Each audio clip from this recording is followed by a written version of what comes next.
चलो फ्रेंड्स आपनकर अति प्रिय धारावाहिक तारिणी आखिरे तारा यही अध्याय कौन हो डिटेल जाना भिडियो को लास्ट पर्यटन देखो चैनल को सब्सक्राइब करना दर्शक बंधु आप देखते फाइनाली मुह खोलिले तारिणी और त्रिशा को धमक देले कहले मुझे तुम असल मुखा परिवार लोक आगे खोलदेवी केमी खोलि कौन खोलि अपेक्षा कर देखो यापर त्रिशा झगड़ा कर तारिणी आखिरे कहते तुम जब मो सहित लगे ताले तुम भौणी तारार अवस्था मुझे करी तो स्वप्न सुधा भाव पार नापर एक छुरी धरती और दुहीं भितर विड़ा उटरा हो तारिणी हाथ खसी जाइए और एपटे त्रिशा हाथ में बाजी कटि जाइए और रक्त बहुत बाहरी यापर चित्कार कर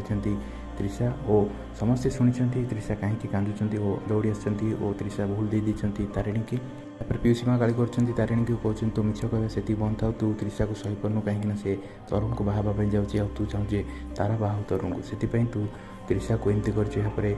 मुह कर तारा कहते पीयूसी माँ बहुत ही गला बास मो अपा के मिछ कहबनी यहाँ समस्ते जानते और त्रिशार असल मुख आम भी खोलीदेवु सेपटे तारिणी की तारा कहते मु घर को पलैजी आउ तरुण मो संपर्क को लेकिन आमर बाहागर करने किंतु बेसी किसी चेष्टा करा दरकार नहीं तो बहुत कष्ट पाइलु दर्शक बंधु आज अध्याय आपने देखा पाइबे तरुण बर्थडे पे केक आनिक तारा और किंतु केक काटुना कि केक विश करना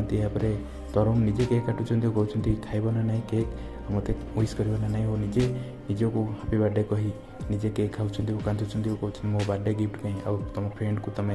गिफ्ट दब ना ना यापर कहते काली मो एंगेजमेंट में तुमठू गिफ्ट चाहूँगी मत कौन गिफ्ट दब से मुझे देखी चैलेंज कर